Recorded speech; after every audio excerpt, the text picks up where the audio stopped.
Hello, friends. Welcome back to No Cap Room. My name is Jake Fischer, senior NBA reporter at Yahoo Sports.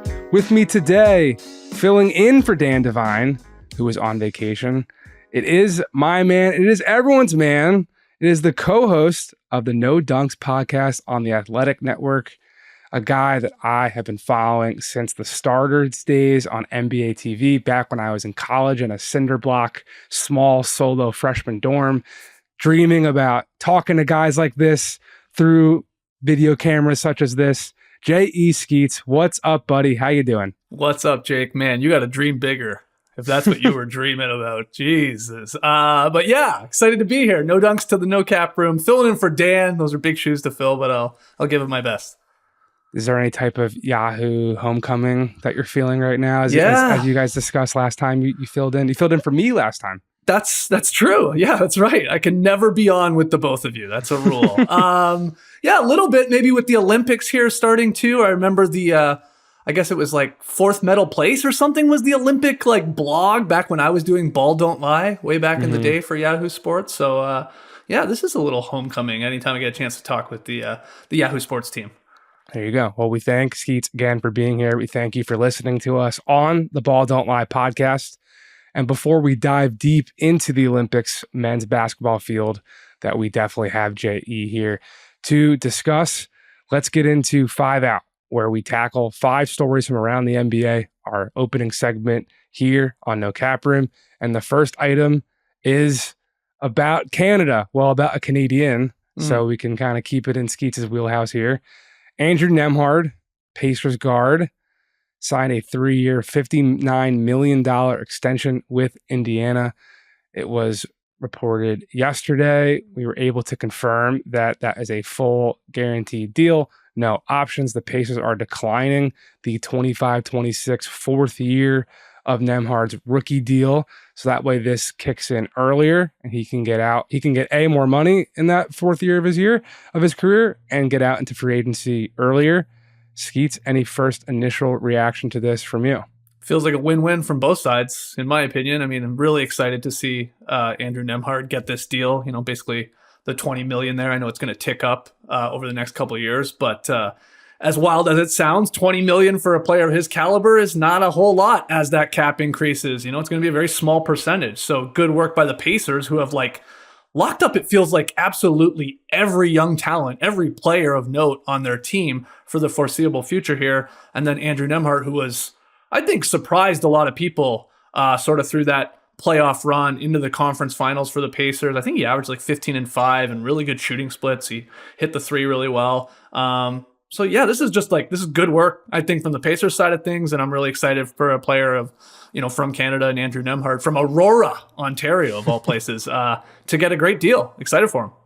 Yeah, I think the only real surprising part of this was the fact that it wasn't the 4-year 70+ that he was eligible for, which we wrote about yesterday at Yahoo Sports, because it's a bit of a zag from the rest. I think not the totality rest of the league, but it seems like people being players and agents are just like taking the money. Like I remember, Devin Vassell's extension and Jaden McDaniel's extension go around last offseason kind of took some people by surprise. Like, oh, why lock in the full 5 years? You're capping your earning potential. But we just saw this summer how free agency is not guaranteed to produce massive earning potential for the majority of non plus starter guys. Mm-hmm. So this was interesting for someone of that magnitude. Was the 3rd best player on a team in the Eastern Conference Finals last year, this past May. But to kind of bet on yourself and get out there when you're seeing Emmanuel Quickly is he's a year ahead in terms of the cycle of all this stuff, but a similar secondary guard who could be in a new situation, like the point guard of the future. Nembhard's still just 24. Quickly signing for 35 a year is a much different ballpark than this. So maybe he's seeing some potential opportunity moving down the line. Number 2 on our 5 Out today, another point guard, a much older point guard, Reggie Jackson, bought out by the Hornets, which was definitely expected after Denver sent 3 second-round picks to Charlotte on draft night to offload Jackson's $5.2 million salary. And now he's signing with the Philadelphia 76ers, another vet minimum deal that I think Philly's going to continue to look at as we move forward here. My first thought was just the Sixers have plenty of perimeter ball handling. I would think that there might need to be an eye trained onto the front court, being that you really just have Joel Embiid and Andre Drummond up there. There is an even-year-old Tobias Harris tweener, like bulkier, undersized four-man right now. Like their starting four has kind of been the only real question mark in this new revamped look. Like you're probably looking at right now a much smaller lineup of Caleb Martin, Kelly Oubre, Paul George, Tyrese Maxey with the big fella, and Joel Embiid down low. So I'm curious to see if they can get someone like that, another front courty guy, but Reggie Jackson to Philly. Any thoughts, Skeets?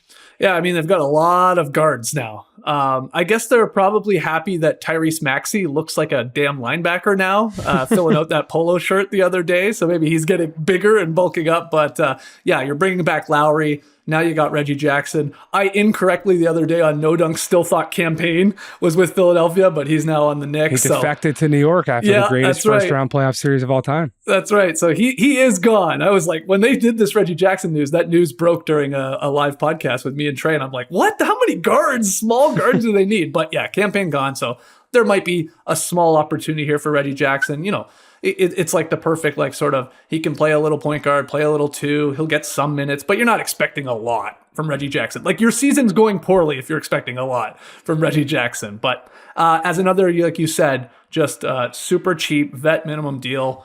Yeah, that's what the Sixers got to do. That's what they've done. They've had an incredible offseason, like really incredible work from Daryl Morey. And now, you know, there are expectations, of course, to go to a conference finals, to go to a finals, to maybe win the whole thing. But good work, like for all summer long in getting like your superstar and Paul George, and then, you know, your Drummonds, your Gordons, your Martins, like you said, and so on. And then bringing some of these guys back like Lowry and Oubre, and now Reggie Jackson as a new guy. So good work from Philadelphia for sure. Now we just got to see it on the court. There you go. Speaking of Campaign defecting to New York, his head coach, Tom Thibodeau, signed a 3-year contract extension that will take him through the 2027-2028 season, which was definitely expected after he has been the public face of the leadership structure in New York that has turned this thing entirely around into bona fide perennial Eastern Conference contender when healthy. We'll see. That's obviously the big key here moving forward, and the big knock on Tibbs throughout his entire career. Potentially running players into the ground, some may say, and who has his greatest challenge ever now with Iron Man Mikal Bridges. But the evidence and the proof is very much in the pudding of Tibbs leading this team to the top of the East pretty much from the jump of this tenure. So this definitely was something everyone was talking about way back at the Combine in Chicago as something that was a foregone conclusion. Him and Mike Brown were kind of the two extension talks that people were discussing around the $10 million figure. So I don't have the number confirmed, to be candid, but that is absolutely what the ballpark was projected to be. And I see no reason why he would not be in that $10 million range. So congrats to Tom Thibodeau on what I think is objectively a contract extension well earned. Yeah, I would guess I mean, you're well more locked in than I am, but it's got to be around that, right? I mean, this is the thank you, Monty Williams sort of bump for all of these coaches after the crazy deal he got with Detroit, sort of set the line there. Everyone's like, hold on. How much am I making? How much is he making? So yeah, you have to assume it's around that. It's well deserved. We've seen Tibbs sort of wear out his welcome in previous spots, but it's going incredibly well in New York. They've built the team of friendship. They seem to want to play all these minutes and sort of like go to war for this guy. And like, yeah, you can't mess with that. And I would just add to that, I was thinking about this while you were talking about it. It's like this Knicks sort of success here over the last couple of years, I think pairs perfectly with less James Dolan mentions about the Knicks. Too busy with the Sphere. There's not a lot of Dolan talk around New York, and that's probably good. We never hear from Leon Rose as it is anyway, but it's sort of Tibbs' show, and he's getting to run it as such. So yeah, not a surprise that he got this deal.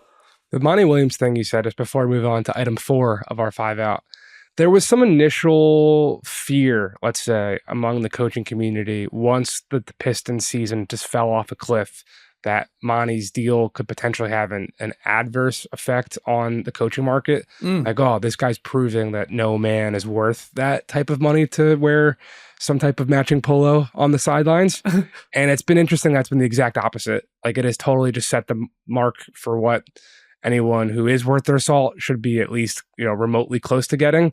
So good for the coaching community, especially as someone who kind of analyzes the hierarchy of the Game of Thrones that happens behind the scenes of the 48-minute clock. Like, coaches do get, I think, the short end of the stick in all this when it comes to like passing the blame. It's not going to be the star player most commonly. It is probably not going to be the front office. The guy who's going to get the knife put in his back is most typically the head coach and all of the assistants and video room coordinators and what have you underneath those people. So good for that segment of the NBA population to continue to get rewarded in the face of all that continued uncertainty, which, speaking of unknowns about the NBA, our item 4 of 5 out today is the current potential legal battle brewing about the NBA's broadcast rights deal, where yesterday, Wednesday, was a fun rollout. NBC puts out a nice tweet video package with Round Ball Rock being back. Yeah. Turn up my favorite jam. And then Amazon puts out just like a picture, just coming 2025, Amazon NBA. A little bit less celebratory, Yeah. which maybe that was potentially foreshadowing the fact that Amazon might not be super locked in to this deal, because Amazon, for those who haven't been following this controversy, development, whatever you want to call it, as thoroughly as others, Amazon's portion of this big entertainment media rights conglomerate package is basically swapping in for TNT, Turner's portion of this that has existed for 35 years with the NBA, which, as part of that, Turner had the opportunity to match Amazon's offer, their agreement, what have you.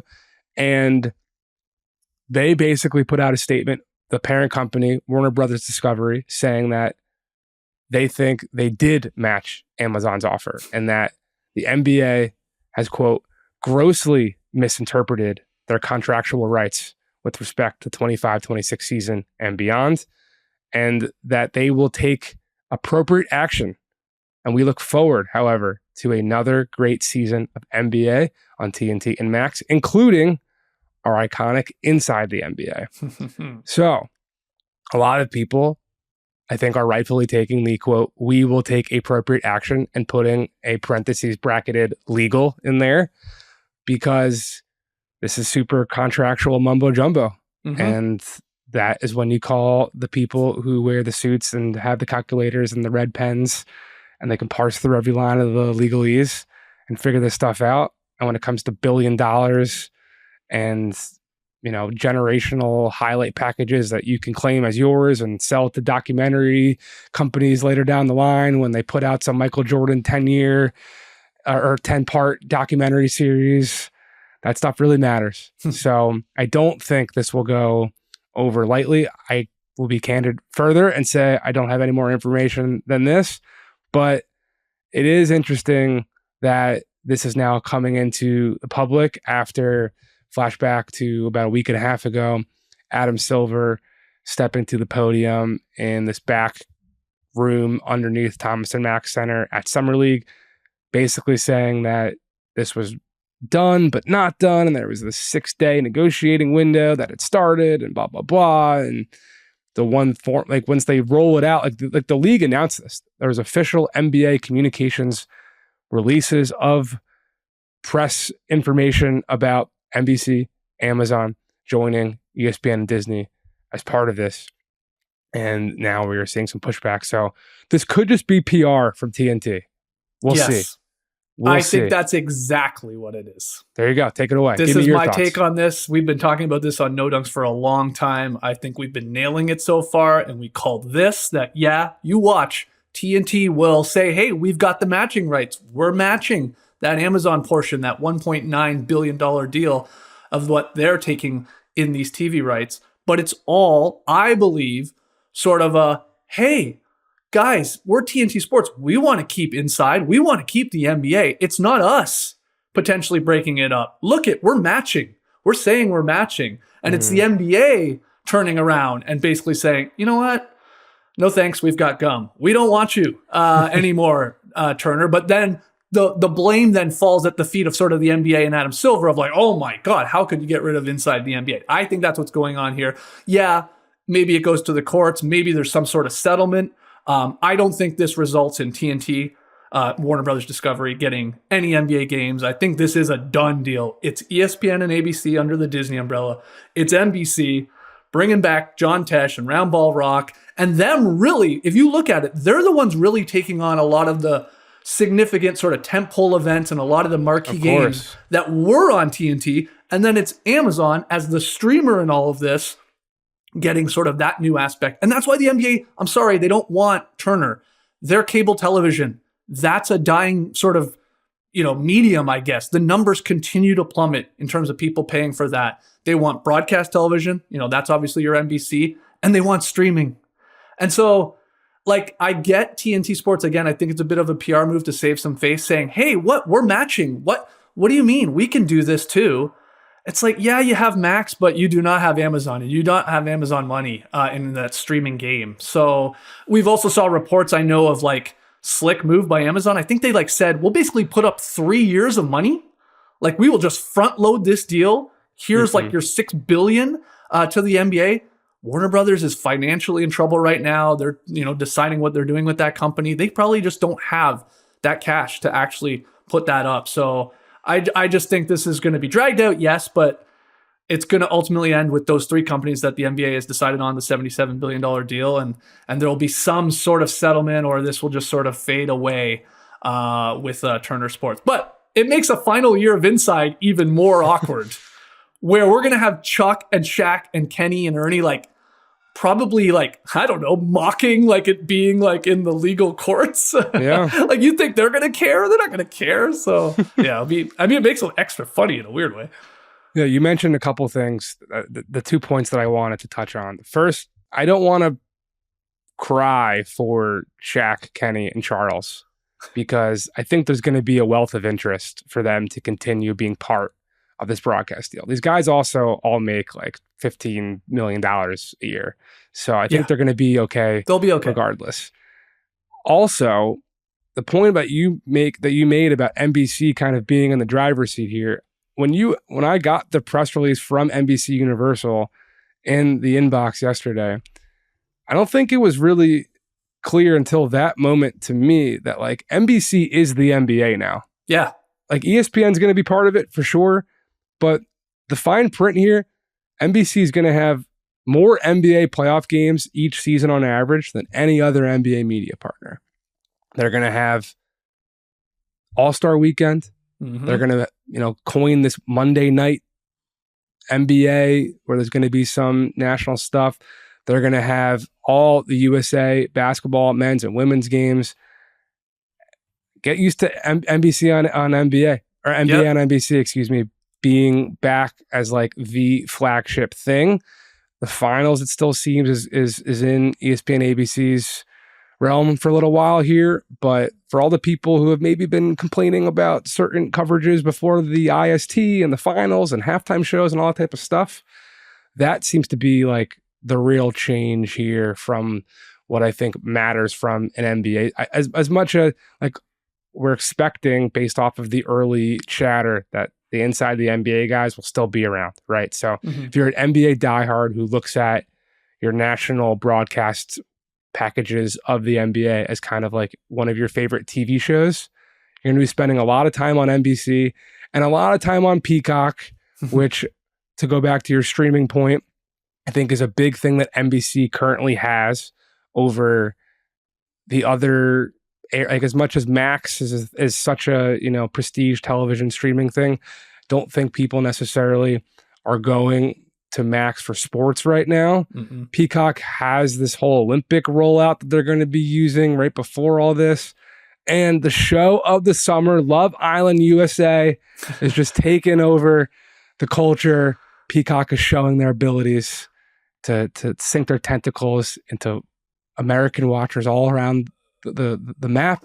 So it'll just be interesting to see how it all unfolds. Are you saying we're going to get some current NBA players showing up on Love Island? Is that what I would love that. Are pitching I think that would be huge for the league. That's sort of a no-brainer, yeah. I do have a question about all of this, and I tweeted this the other day.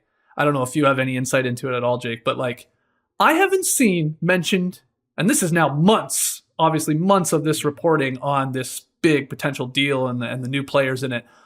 I haven't seen NBA TV mentioned once. Mm-hmm.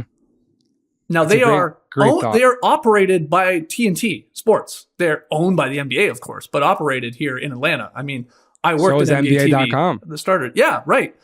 What does that mean? Like, is it done? Is it gone? Is it somebody else taking it over? Like that? Again, I haven't seen a single mention about it. So I'm just curious if you know anything that I don't. It's a really good question. I'm going to try to see if I can pull up the transcript really quickly here, because Adam Silver was asked about this during his, I cannot do it on this work laptop. It's fine. Adam Silver was asked about this in that press availability that we talked about after the Board of Governors meeting in Las Vegas a couple Tuesdays ago. He basically said, we don't know yet. So to me, the fact that they're not coming out and saying like it's here to stay, I think is a very it's the dot under the question mark that you just asked. I think so too. And again, I did the starters. We worked here in Atlanta at TNT Studios, and we did this, for 6 years, a show there. And I know a lot of people and love a lot of people that work there. And I'm sure a lot of them and the people I've talked to are like, they're concerned that we may be out of a job, at least when it comes to covering the NBA, because it feels like it could go. For sure. So, hey, look, did all of this start when they let go of the starters? You got to ask yourself that question. These are the hard-hitting questions. Yeah, no, I'm just kidding. But I just haven't seen NBA TV mentioned. You guys are like when Tyson Chandler left Dallas, or whoever left whoever. Yeah. No, I think one hopeful bow to tie on all this before we get to our final 5-out segment here. Oh, hopefully, I mean, NBC has not, like, they've had pro basketball talk, shout out Kurt Heelan, for years, but has not been in the NBA broadcasting world for a long, long time. Amazon surely has not been in it at all.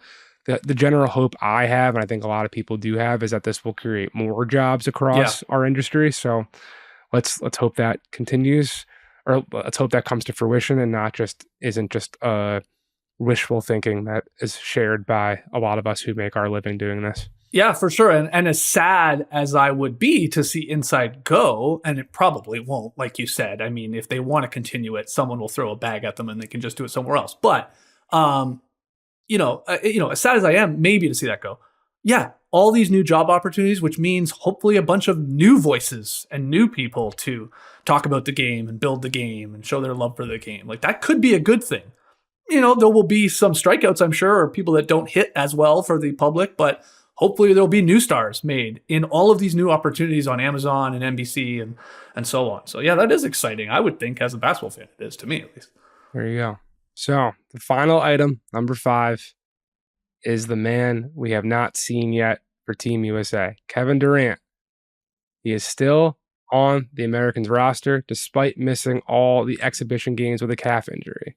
However, there's been reporting from ESPN's Brian Windhorst, and there's definitely been word amongst the American program that he was basically a game time decision and a late scratch for that final exhibition against Germany, and that Durant will be ready. I think there's more of a question to me of where, like, in the right now, of where does he fit in this already crowded rotation where there's debate in basketball internet corners about should Joel Embiid be starting, who's the optimal guard / wing to add in with the Drew, Steph, LeBron triumvirate that seems to kind of be the locked in starting backcourt wing conglomerate for Steve Kerr's coaching staff.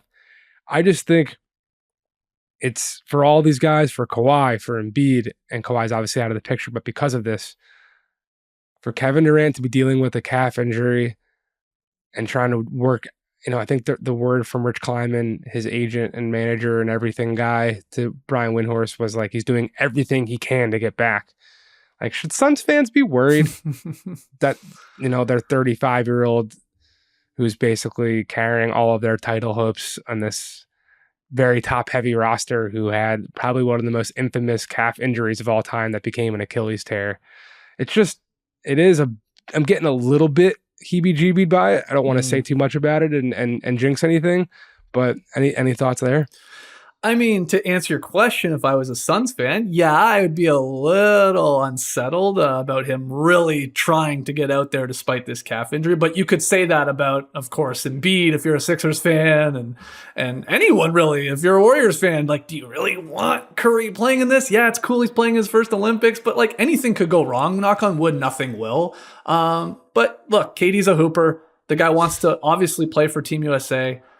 He's put his a lot of time in with that USA basketball and wants another goal, and obviously is deserving of it. Still at the elite level that he plays at. More complications, I guess. A good complication for Steve Kerr to figure out where to slot him if he is ready to go here in their first game, which starts later this week. But I don't think they'd be so naive. Like, oh my God, he is hobbled.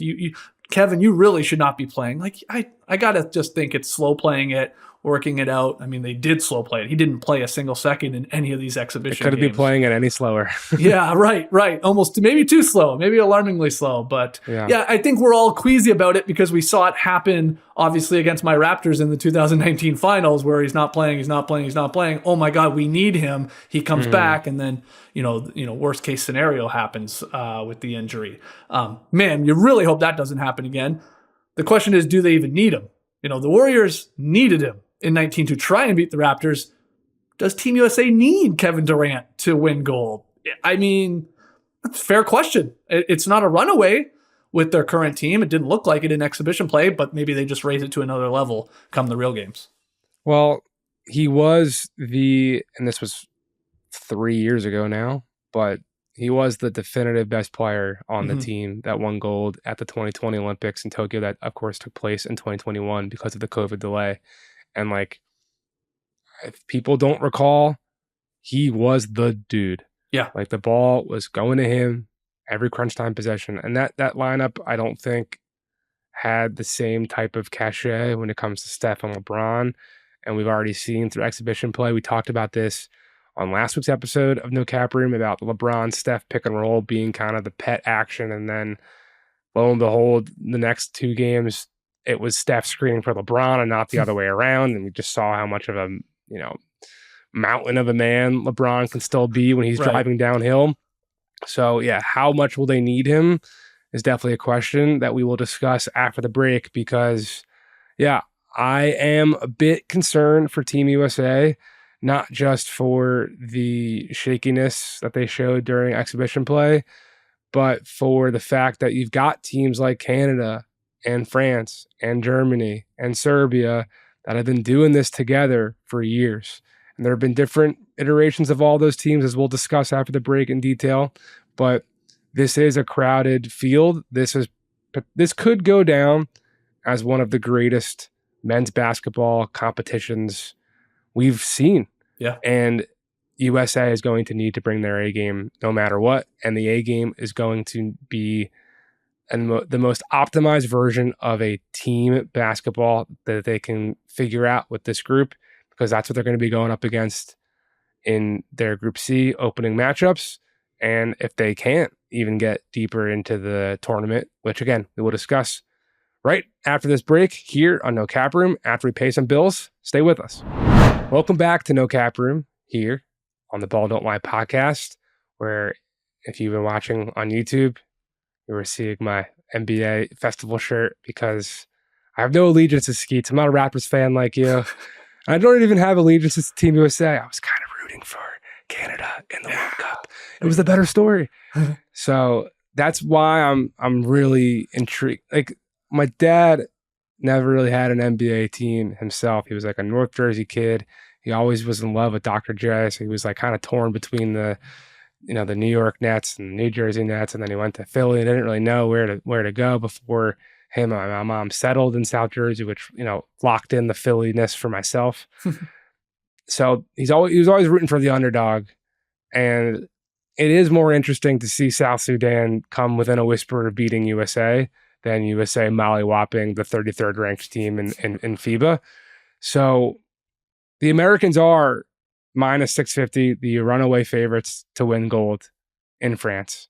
First, the opening games taking place in Lille, the finals taking place in Paris, where everything else is going down. And I just, as we were talking about before the break, I'm skeptical. When you really thought about it, as Team USA first lost to Lithuania in the World Cup last year, I was there in the stands at Mall of Asia Arena, just watching Lithuania know exactly where all their guys needed to be. And they didn't even have Domantas Sabonis. Mm-hmm. They're not in this tournament. But a team that beat them, Canada is. Germany is. Serbia, that nearly beat Germany in the gold medal game of the World Cup, is. France now has Victor Wembanyama. Greece is back with Giannis. And as much as I think the Greek national team doesn't have the same firepower necessarily as these other teams we're talking about, they've got Giannis. So let's start with your home countrymen, the Canadians, led by Brooklyn Nets first-year head coach Jordi Fernandez, who I think his run coaching this Canadian program in the World Cup last year was a big help in getting the Brooklyn job. Not so directly, but it definitely helped that the size are Canadian, and they have always loved the idea of being connected to potential star players who should become available soon. And there's a lot of those guys in theory who wear red and white. So I'm going to kind of step back.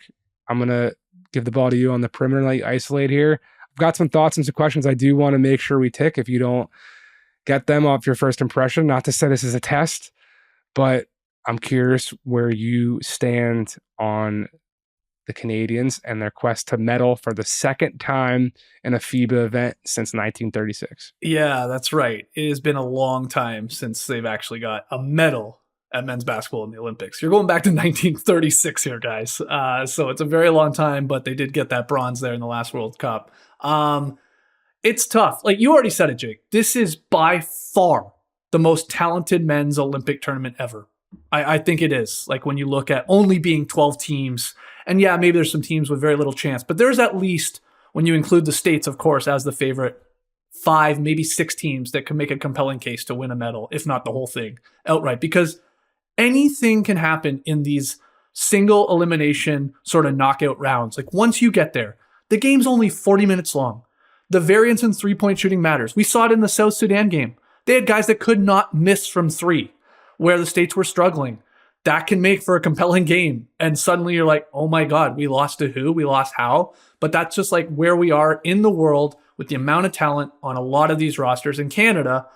To like zero in on them, it's all NBA talent. This is like what myself as a Canadian have been dreaming about for like 25 years. I remember I was actually in Australia. I took a year between high school and college to quote unquote find myself, basically just travel. What'd you find? Not much. I found a broke boy in the end. In fact, I went to Australia, had money for a couple months to travel around and then ran out of money. So I worked on a tree farm in Victoria. For 6 months, I ended up staying there because I loved it so much. And then I made all my money back and then went to New Zealand and so on and came back and finally went to school. But you're like Brett Brown, except you didn't meet your wife and become an NBA head coaching pipeline guy. That's right. But I did, while traveling, realize, hey, you know what? I'm going to do a podcast. They didn't even exist at that time, but I talked it into existence. But yeah, I was there watching that Canadian team led by Steve Nash and Todd McCullough. I think the only NBA players on that roster. Yeah, Pinball Wizard Todd McCullough. Yeah, thank you. And they they made a really good run. They were one of the best teams in the tournament, but they still finished 7th.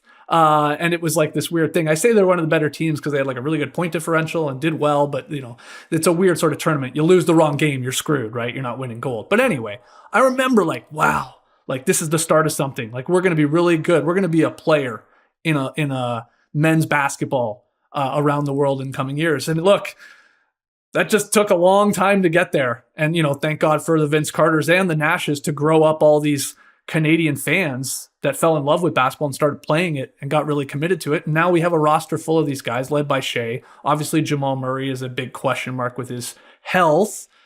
The last I've heard, he was like in this behind closed doors sort of game and played really good, really well. Yeah, and he played a lot of minutes. So I have sent some texts out to see if while we're recording, I can get any report. So far, I'm 0 for 2 out of my 3 texts.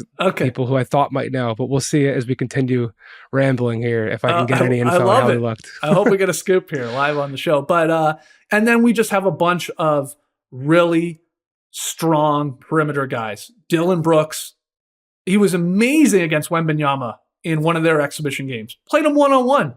Did as great a job as you could for giving up, a foot difference. Lou Dort, we talked about Nembhard, like Gilgeous-Alexander Walker. Our perimeter is good, really good. Like maybe one of the best in the world when you're looking at just guard play. Our front court for Canada is a little thin, but they're like these wily sort of vet guys in Kelly Olynyk, and even Kem Birch is contributing, and Powell's there. So it's like you might be able to get by just enough. So, okay, there's a long-winded way to say, like, I believe they could medal. Like I do, like, either gold, silver, or bronze. But they are in the group of death, and I wouldn't even be all that shocked if they didn't get out of the group play. They're playing Greece with Giannis. They're playing Spain, who I know is a different iteration from like their glory days. It's like not the Gasol brothers, it's like the Hernan Gomez brothers, but they're still good. And then there's Australia as well, and they got a lot of NBA talent. Like these like one game sort of things where everything is so important in only this 12-team tournament. I'm trying to like lower my expectations. Like I don't want to be upset if they don't make it out of the group play, but I will be, because they are one of the best teams they should be on paper in the world. So this is like anything can happen. And I think the same goes a little bit for the States as well. I think people, at least in America, despite having a loaded team, there are going to be close games. They are not going to run over some of these teams, Germany, Serbia, so on. Like they might win gold, and they should, but it's not like I wouldn't bet on it. That's not a given. It's not a given. And you mentioned a couple. So first, let's zoom back out really quickly. The Group A that you referred to, that Canada is playing in, has Australia, Greece, Spain, in addition to the Canadians. Jeez. Group B, France, Germany, Japan, Brazil. Group C, Serbia, South Sudan, Puerto Rico, USA. That's our 12-team field. Right. To your point about no one having a cakewalk, you really feel it when you're there on the ground. The 40-minute game compared to a 48-minute game. The quarter by quarter 2 minutes doesn't feel that different. But by the time you get to halftime and you look up and it's like, oh, we played 2 quarters already and it went by in a breeze. Yep. All right, one text back. Yes. About Jamal Murray. We'll get to there. It goes by fast. And there's not as much stop and start with fouls. That's right. They let them play in FIBA. And I love it. I honestly love it. Joel Embiid can't flail his arms on Nikola Jokic, as we saw in that exhibition game, and just have a parade to the charity stripe. So all those factors, I think, especially, it affects the Canadians too, just as much as the Americans. The difference in I remember before the USA-Canada game, there was all this talk in the media room about like, oh, this is going to be the most NBA FIBA game we've ever seen. And it still wasn't, because you're playing a different game. It's like if you play Monopoly with real money instead of Monopoly money, it's going to change the stakes, even though the game is the same. Maybe that analogy doesn't work, but Skeets laughed, so that's all that matters. I've never heard somebody doing that, but I want to try it.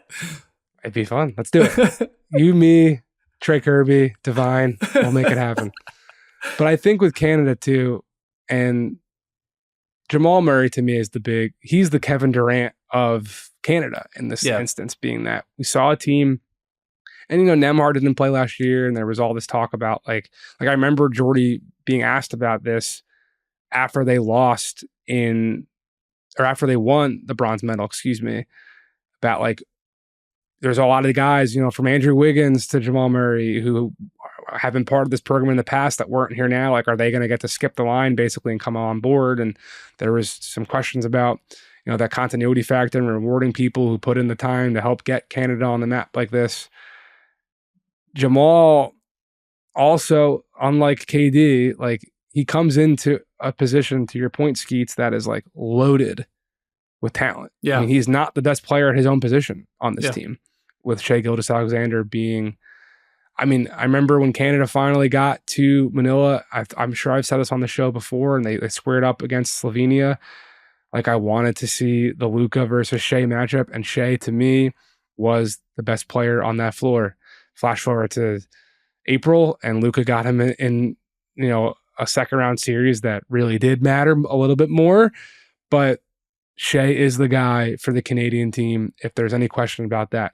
We have word from someone inside the Canadian program that Jamal did play yesterday in a closed-door scrimmage against Brazil, and he looked good. That is the report. Okay. That is he looked good. That's it. All right. Looked good. Okay. So, I would expect him to be involved, right? Especially if he's actually going to France to do this stuff.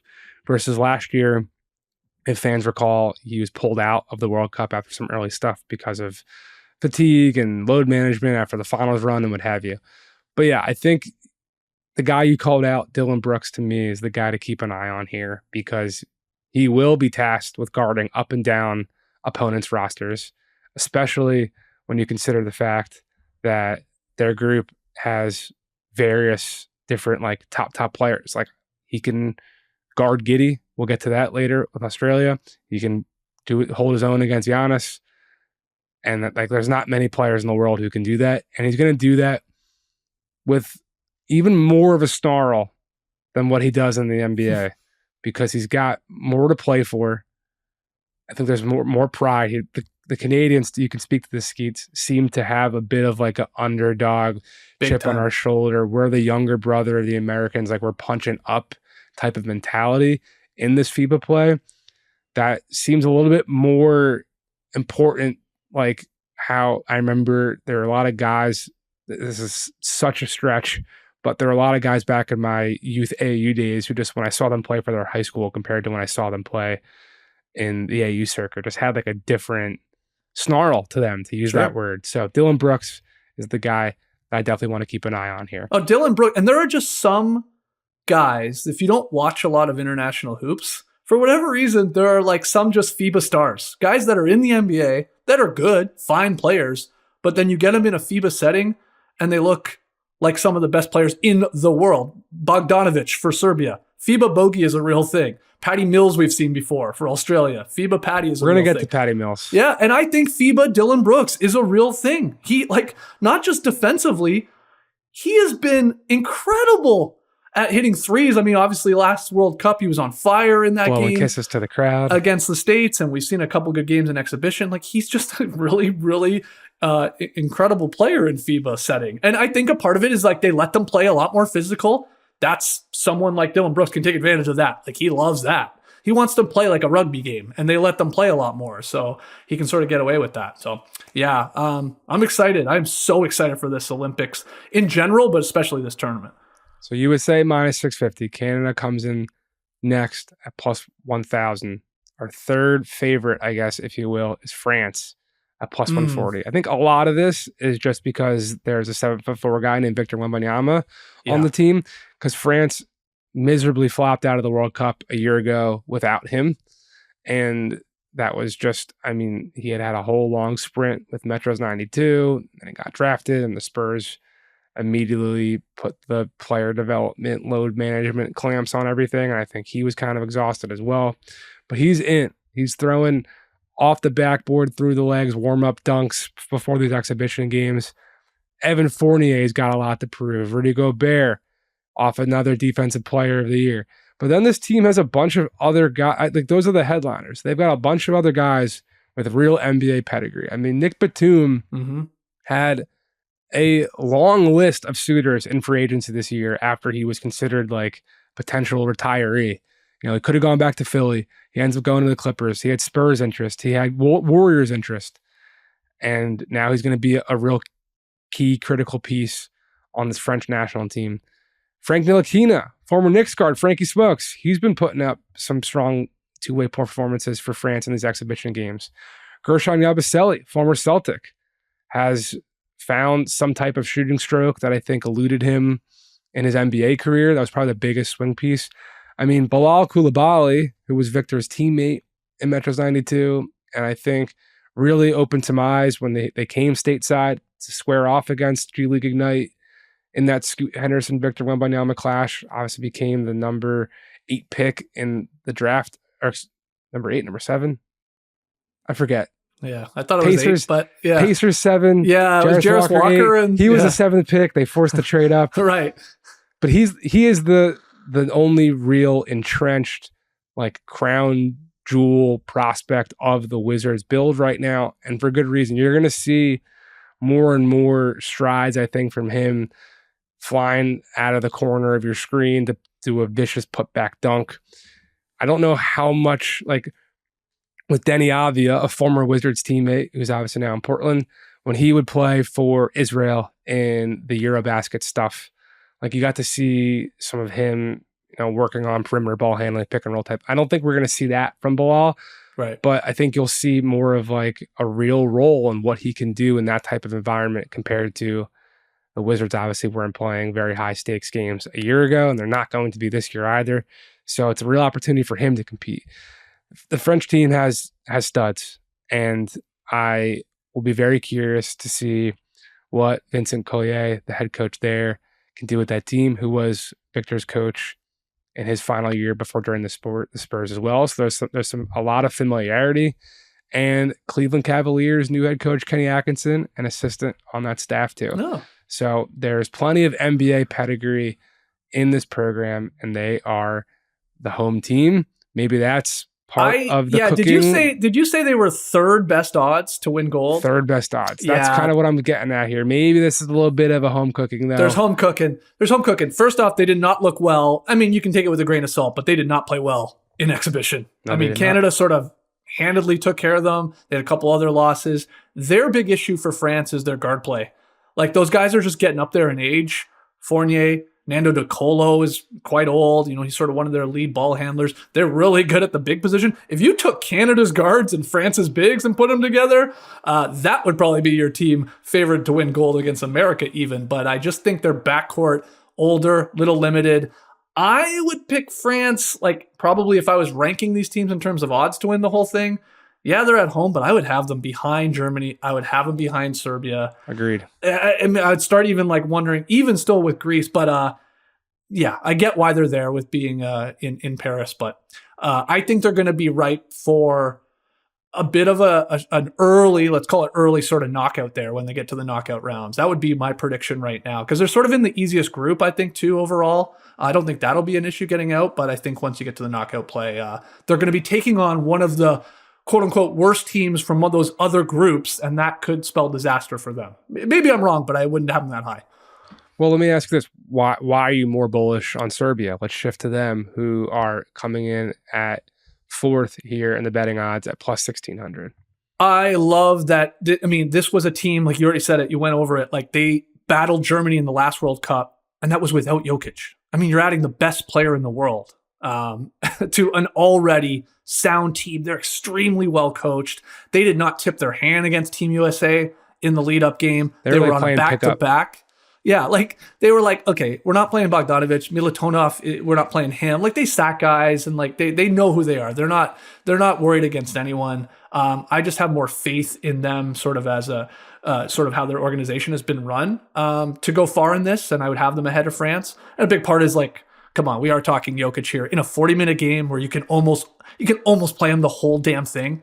Mm-hmm. If you do it right, and you sort of like sub him out right before the end of quarters and stuff like that. They're good. And Bogdanovic, man, if he's healthy again, that guy, Thibaut Bogi, is a real deal. He's probably, outside of Curry, I mean, he's probably the second or third best shooter in the entire tournament with that shortened line from 3-point distance. So, especially off the dribble. Yeah, like he's a terror. So I would have Serbia ahead of France. Yeah, I think they showed in that exhibition game the fluidity that comes with growing up together and playing year after year after year together, even though, to your point, Jokic did not play in the World Cup. He's, of course, just such a connective passer that it's easy to plop that guy in. It makes everyone's life easier. And we haven't even mentioned guys like Vasilij Micic, the Hornets point guard, who's like their backup guard. And he is probably one of the best backup point guards in the NBA. People might not have realized because he was buried on the Thunder and then played for Charlotte last year. But there are people around the Hornets org when I spent time there like the first week of April who were telling me stuff like, man, we realized how not good some of our players are when he came in the door and just showed such a level of competency for being the veteran that he is, having played overseas for years, having put himself in position to be. He was a second round pick, draft and stash of Sam Hinkie's process Sixers that a lot of the process faithful were wondering if he'd ever come over. He did, and now he will also be looking to wreak havoc, I think, in the international pool. And to your point about them not showing much, like they had Filip Petrusev guarding LeBron for a lot of that exhibition game, who is rangy and athletic, but super, super skinny and could not last in Philly this year, even though he was added by Daryl Morey's front office and was just like very quickly shipped to the Clippers in that deal to send James Harden west and then bring back a bunch of expiring contracts that positioned Philly to get Paul George. And then I believe he got moved on to SAC and wait, like he was not a real factor at the NBA level.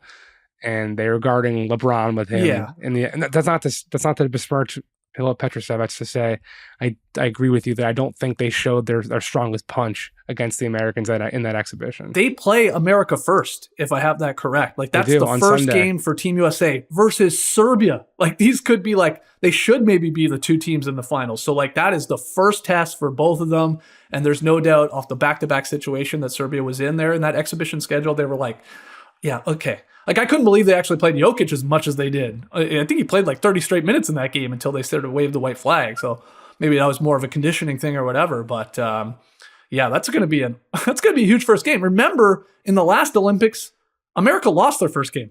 Yes. They lost to France, if I remember correctly. So like, and it's not the end of the world. They obviously rebounded and went on to still win gold, but like that could happen. I mean, Serbia could get them in game one, and then it's Team USA really obviously having to turn it up a notch to just make even the knockout round. Yeah, the games begin Saturday, and Germany starts off in the second game of the tournament playing against Japan. They are the reigning World Cup champions that we've discussed. They come in at plus 1,800. To me, if you're a gambling man, that is the bet.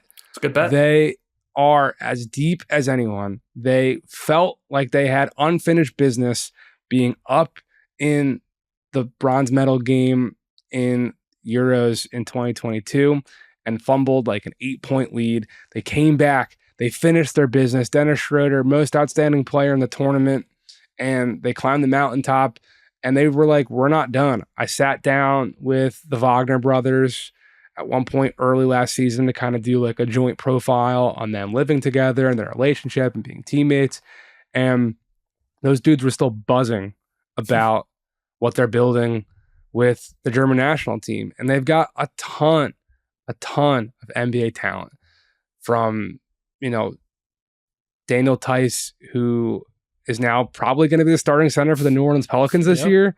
And he was not really even like a factor for Germany in last year's tournament. He was a bench big, but now his role has seemed to increase. I don't know if that's just saving Johannes Voigtman from minutes during the exhibition play, but he was a phenomenal two-way center who can also stretch it out and shoot from three. Then you've got Schroeder, like we talked about. You've got the Wagner brothers, and the player who has continued to torch the Americans every time he plays, their sharpshooter, Andreas Obst, who we have to put in that same conversation as Bogdanović and Curry, as one of the best shooters in this tournament, who can, as we saw in the exhibition game, can hit a couple and go on a run by himself and can do stuff off the bounce too. If he hits one and all of a sudden you have another light bulb in your head going off and saying, I can't leave this guy open. If you're hedging even harder, if you're attacking, if you're closing out on him even harder, he can slip around that and he can put it on the bounce, and they've got all this synergy. This is the third summer in a row. Forget about some of these guys and certain teams playing together in U17 ball. Like this team largely down to Maldo Lowe and Isaac Bonga, the former Lakers first round pick. Like, these are a lot of, I mean, these guys have literally been playing together, this virtually this entire roster under head coach Gordon Herbert for 3 straight summers. Like, they feel each other. It's not a couple, we're going to hear Team USA continue to say after all these games, they've only been together for 2-3 weeks now. Yep. Whose fault is that when you've got Germany doing this year after year after year? That's it. That's why they're betting on that continuity, that chemistry that they've built up over all these years, all these tournaments, obviously coming off the World Cup win. They run back the exact same team. Like, they're 10 guys that they play. They are all back. And like you said, and I'm glad, like, that's why I caught myself when I was about to call Bogdanovic the second best shooter after Steph Curry in the tournament, because I was like, there's Obst, who has like torched the States a couple times. So he has to be in the conversation. That guy, when he is on, man, he is lights out. So Germany that's a tasty bet for sure, the odds there, because I love how hard they play, just how disciplined they are. They just they try and play within themselves. They know their sets. Schroeder is a menace, man. He's like fast as hell. He's pretty wily at sort of like, if you watch the exhibition game that they just played against the States, I saw a lot of the Americans were getting you could see them motioning to the official, like he's whipping his head back. He's drawing these fouls. Like he's got that sort of like Lowry craftiness to him where he'll play the officials a little bit. So I like Germany's chances to at least be in the medal conversation. I think they're one of those 5 or 6 teams that could win it all, or at least medal for sure.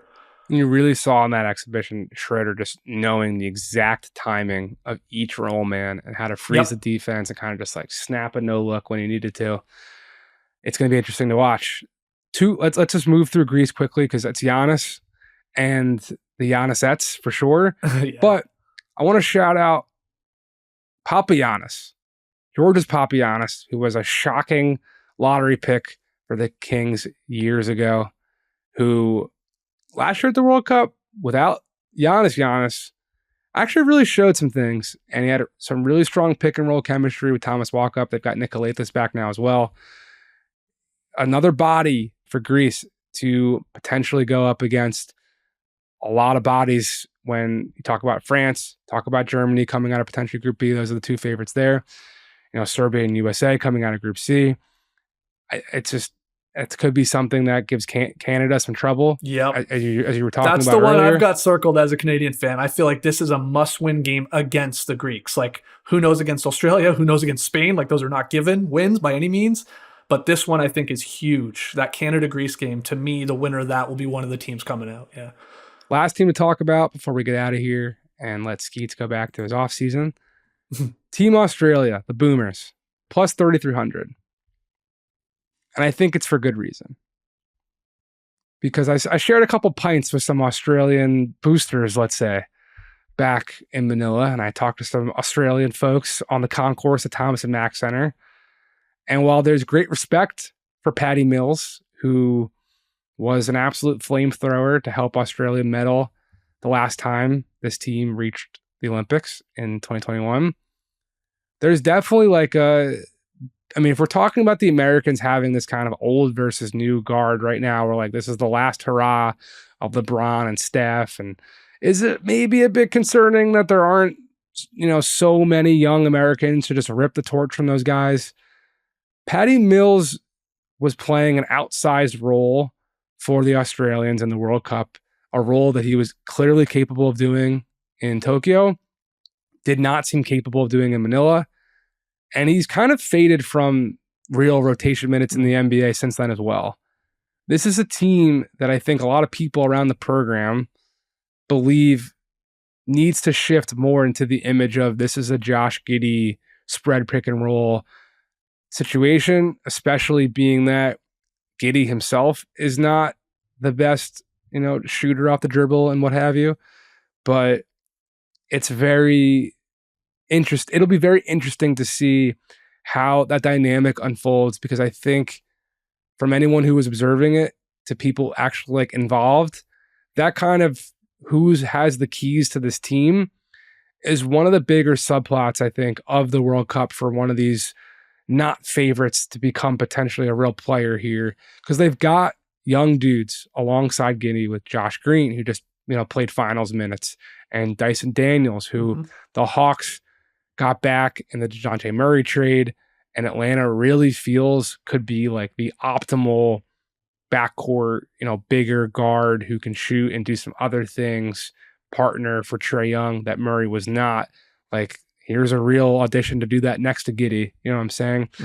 It'll just be interesting to see how this program that's been perennially a threat kind of took a step back. They did not qualify for the knockout round and the Manila stage of the World Cup a year ago, just like we saw with France. There's an opportunity for them to have some redemption here. I just think it's going to be important to figure out where exactly in the hierarchy Patty Mills falls and all that. Yeah, because Australia's fun because they have their vets. They still have Patty, like you said. They have Joe Ingles. Dellavedova still on this team. So those are the old guys. Yes. But then, like you went through, it should be really being handed over to the Giddies and the Greens and the Daniels and even Jock Landale, who I thought had really good chemistry with Josh Giddey in that American game. I loved the 1-2 action they were running. I was joking with Trey Kirby, our Bulls fan, that you got to go get Jock Landale somehow on the Bulls, man. Him and Giddey, they were cooking. And Duop He's available for trade for salary matching purposes. I'll tell you that. Right. So this is like there's a lot of NBA talent there, but they're in a bit of like the middle ground right now as like sort of a program. I think the same with Spain, right? It's like these sort of here like we've seen it with Argentina before, where the old guys sort of like are not pushed out, obviously just aged out, while this comes like this new influx of talent, and that's sort of where they are. But that's still a dangerous team. I mean, again, like that to me, it's not a given that Canada beats them. It's not. That could go any way between those two teams, and these are huge. These are huge games. Like especially that Group A, it's just that's loaded. Those are 4 really good programs there, international programs. So we'll see. I mean, maybe you want to get tested early in this tournament to help your chances as you get into the knockout stage. Maybe that'll be beneficial for those teams. Maybe they'll not. Maybe they'll be tired or whatever. We'll see how it plays out. Yeah, we will see how the group of death plays out. J.E. Skeets gave me life today on No Cap Room here on the Ball Don't Lie podcast. Thanks for everything, man. I really appreciate it. Anything you want to plug? Anything you want to say before we get you out of here? Yeah, let me plug this because it sounds insane coming out of my mouth. But myself and my wife, Nora, along with our super producer, JD, we are starting on Friday night. We'll begin by recapping the Olympic ceremonies there in Paris. We're starting a Paris Olympics podcast that's going to last for 17 straight nights. We're going to go live on YouTube. It'll be flipped into a podcast. We'll be recapping all the action that happens during the day in Paris. It works out well with the time difference, right? Like by the time we're on at night, all the stuff will have been done over there in Paris. So it's called Summer of Champions. It'll live in the No Dunks YouTube feed. It'll live in the No Dunks podcast feed. So we're just going to have fun. Like we're going to have a blast and try not kill each other as a couple, me and my wife and JD. So we'll be popping champagne on Friday night. So join us at 7 p.m. Eastern on the No Dunks YouTube channel. Yeah. This is why we had this guy on. He knows his FIBA. He knows his stuff. So NC Armada, set sail and find your way over to the Summer of Champions pod. Thanks to super producer John Gennaro, who does all the things to make the show look and sound great. Please subscribe to Ball Don't Lie on YouTube or whatever podcast platform you're currently listening on, and leave us a 5-star review. We thank you for listening, and we'd appreciate it. We came back again next week when Dan Devine is back for another episode of No Cap Room.